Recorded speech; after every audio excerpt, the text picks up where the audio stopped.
This lecture is going to be dedicated to tips to help you get the most out of your recording. We'll just kind of start right from the beginning of setting up your recording. Of course, first you're going to want to plug in your mic, and we've already gone over the little recorder pop-up controller that you use in Camtasia Studio. Make sure that your pop screen is attached securely and is 2 to 4 inches away from your mic and between your mouth and the microphone. If you have it off to the side or tipped up toward the top of the microphone, and it's not going to prevent those little wind bursts from your breath from going into the mic and making those pops. So get the pop screen set up right. Make sure that the microphone itself is within about 6 to 10 inches of your mouth. You can get away with a little bit more, especially if you're good at projecting your voice, but if you have it too far down or say 2 feet away from your mouth, it's not going to pick up the power and richness of your voice that you want. So in my case, what I do is I actually prop it up on a box in front of my computer. So it's about 6 inches below my chin and about 10 inches away from my mouth.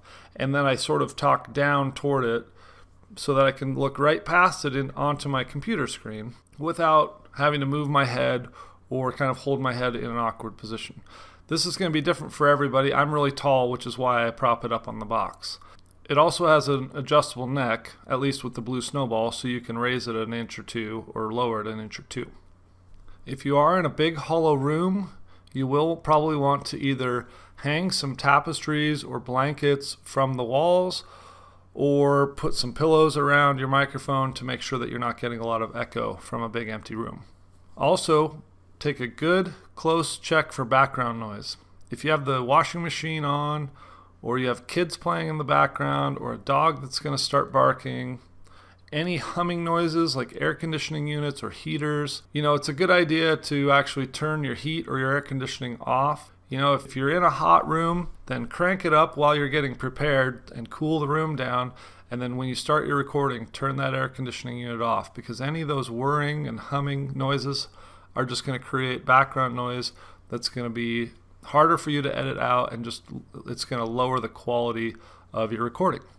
One of the most important pieces of advice that I can give to you is how to actually get ready and talk into the microphone. Not all of us are naturals on a microphone. I certainly am not. So the number one best thing that I've found I can do is when I sit down to record, especially if I'm either in a bad mood or I'm just kind of tired or I'm not feeling inspired, or maybe I have allergies so my voice is a little hoarse or something. There can be a lot of factors that kind of contribute to you not feeling super excited to get on a mic and start recording your voice for the world to hear. So what I like to do before I record the actual lecture is I'll start the recording and I will just get silly, just get crazy on the microphone. It's only for me to hear. I cut it out every time when I do the edit, but I'll do a tongue twister, or I'll sing a little bit, or I'll just like loosen your lips. You can do the arsonist has oddly shaped feet and over-enunciate everything as you say it. Or you can sing a song, whatever makes you feel good.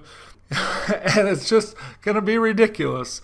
But the goal is to just loosen you up, get the air flowing out of your lungs, and also hopefully get you to laugh. If you can get yourself to laugh and just be silly before you start to record, you'll hear it in the recording. And sometimes I forget to do this, and you can tell because my voice sounds a little bit flat. It doesn't sound as energized, and it really affects the overall output of the lecture.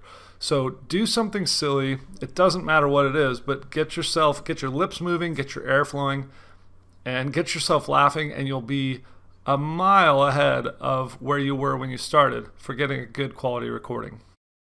The other thing that I will tell you, which I am terrible about, but do as I say, not as I do, is to project your voice. If you actually push air out of your lungs as you're speaking, the sound quality will be immensely better. You'll actually notice if you listen closely to some of my recordings that a lot of the times I'll start out kind of strong into a thought, and then as I progress with the thought, I'll start to talk more under my breath, and you'll kind of hear it diminish and the volume kind of goes down and the words kind of get slurred together a little bit. And I actually sometimes will have to go in and edit that and boost the volume so that it doesn't sound so varied. This is harder for some people than it is for others, but just practice that, and it can even help if you imagine that you're talking to someone, 10 feet away or at the other side of the room, and you want them to hear you clearly. That's going to help your recording a lot. And then one more really super important tip that will help you when you go to edit. If you say something like, the other day I was going to the store.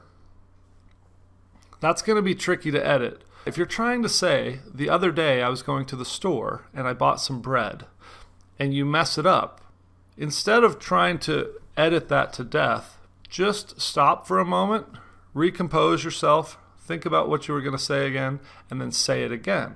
The other day I was going to the store and I was going to buy some bread. And that way you can just edit out all of the mistake part, and you'll have the nice, clean, composed part to keep. You will still spend some time editing out little gaps between when you pause or when you stutter or put in an and that's fine. But if there's a concept that you're trying to get across clearly and you sort of say it wrong the first time or fumble it, then just say it again. The first time you say it, you can just consider like a rehearsal. The second time you say it, it'll be nice and clear, and it's really easy to cut out the other piece.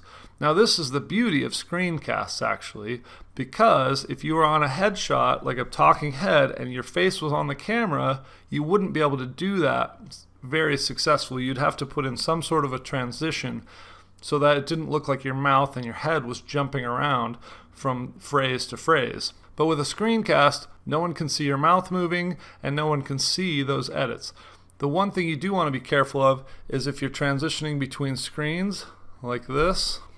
Say I'm talking about this and I fumble my words, then what you want to do is you want to take that back down and you want to start over and say, okay, now I'm going to talk about this, and here it is. So that when you go back and edit, you can cut out the fumbled parts and it won't be evident in your screencast. So those are just some tips for getting the most out of your recording, getting the most out of your voice, and making it as easy as possible for you to edit your video lectures in Camtasia Studio.